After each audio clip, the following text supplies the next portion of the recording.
Magandang araw mga bata, ang ating pag-aaralan ngayong araw ay ang sariling pagpapahalaga sa mga yaman mula sa kapaligiran. Para sa ating kasanayang pampagkatuto, na ipakikita ang pagiging mapagpasalamat sa pamamagitan ng pag-iingat ng mga yamang mula sa kapaligiran. A.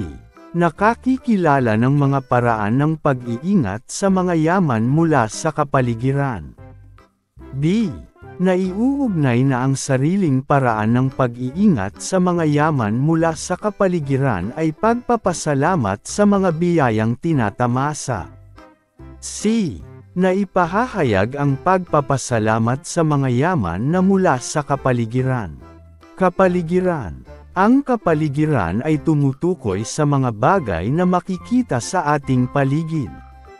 Ito ay maaring ang ating tahanan, labas ng bahay, paaralan at iba pa. Mga sariling pagpapahalaga sa mga yaman mula sa kapaligiran. 1. Magtanim ng mga puno at halaman. 2. Panatilihing malinis ang kapaligiran.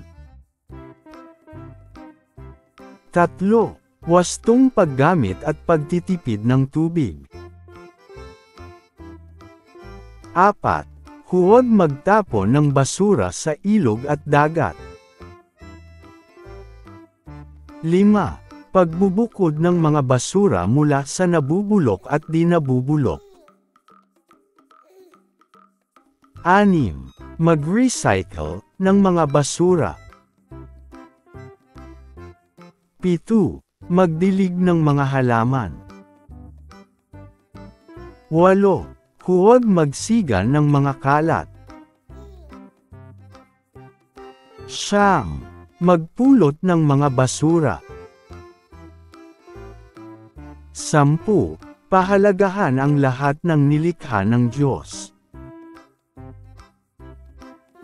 Tandaan. Lagi nating tandaan na nakasalalay sa pangangalaga ng ating kapaligiran ang ating kinabukasan.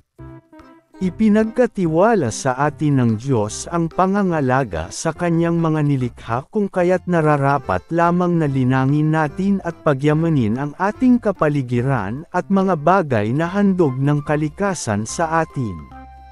Lahat tayo ay tinatawag na makiisa, makilahok at maipakita ang pagmamalasakit sa ating kalikasan at kapaligiran. Para sa iyong gawain, basahin ang bawat katanungan at isulat ang iyong sagot sa papel. 1. Alagaan at mahalin ang kalikasan. 2. Magsigan ng mga kalat. 3. Panatilihing maayos at malinis ang kapaligiran. 4. Magtanim ng mga halaman at puno. 5. Pangalagaan ang lahat ng nilikha ng Diyos. Maraming salamat sa iyong panunood at pakikinig. Nawa ay may natutunan kayo ngayong araw. Mag-like, comment at subscribe na para sa mas marami pang educational content.